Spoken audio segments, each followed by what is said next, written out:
嗰首耳熟能詳嘅七子之歌，你哋仲記得嗎？被葡萄牙侵佔咗4個世紀嘅澳門，今日迎嚟咗我哋回歸祖國母親懷抱嘅第24年。曾經離家400餘載，飽受滄桑，如今卻成為咗中國璀璨嘅一顆明珠。喺呢度我睇到中西結合嘅世界遺產名錄，喺呢度我能夠感受到熟悉嘅親切感，同樣嘅皮膚，同樣嘅語言，同樣嘅生活習慣。有人問我，除咗紙醉金迷，澳門仲值得推薦嗎？我嘅答案係一定值得。起初無意間睇到有好多博主都為自己嘅家鄉城市嘅歷史、美食、文化推薦，但極少人去介紹澳門。而咁啱我又係澳門本地人，加上當時工作嘅原因，每日遊走喺澳門嘅大街小巷尋找美食，所以就開始有咗我哋真正記錄澳門美食嘅日常分享。但係真正讓我全心投入去做呢件事嘅原因，係喺熟悉同了解嘅過程中，深深地感受到澳門係一座好有故事嘅城市，係會被呢度生活嘅人民熱情、友愛、精神所征服。從5年前嘅第一間茶餐廳開始，一直做到超過500間商鋪介紹。喺而家新鮮潮流不斷替新換舊嘅時代，呢啲歷史悠久嘅老字號更加顯得尤其珍貴。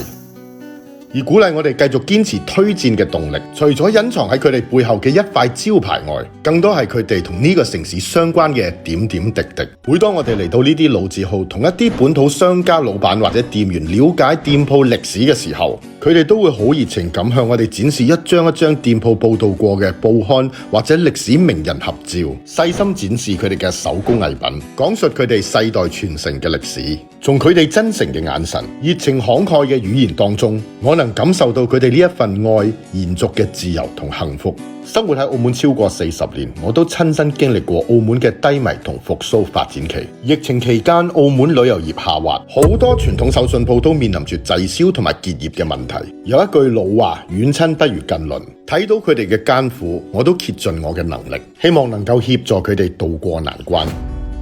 如今開放後，當我路過繁華嘅街道，依然可以睇到呢啲鋪頭燈火通明，人來人往。每次見到佢哋依舊熱情主動咁同我哋打招呼，內心仍然激動。每次睇到佢哋嘅笑容，我哋嘅內心都無比欣慰。仲記得疫情期間，我採訪過一位本土商家，當我問佢80幾年嘅老店有啲咩打算嘅時候，佢話即使生意少咗，生活壓力大咗，但睇到客人食我親手做嘅產品嘅時候，面上洋溢住幸福同埋笑容，我又覺得我自己可以繼續撐落去。正因為呢句說話，令我深刻感受到我哋可以帶俾佢哋嘅幫助其實好有限，但對佢哋嚟講係家族傳承嘅堅持，或許雙向奔赴先至係永恆啩。有人話因為一個人愛上一座城，我哋之所以一直堅持，不單單係我對澳門嘅呢一份深厚感情，更多係我老婆呢5年嚟感受到澳門帶俾佢嘅溫暖。佢無數次向我表達對澳門嘅喜愛，澳門已經成為佢第2個家鄉。我老婆話，即使喺澳門生活咗5年，但依舊會被澳門呢個城市嘅溫度所感動。正因為呢座城市嘅背後擁有住好多樸實無華嘅人同故事，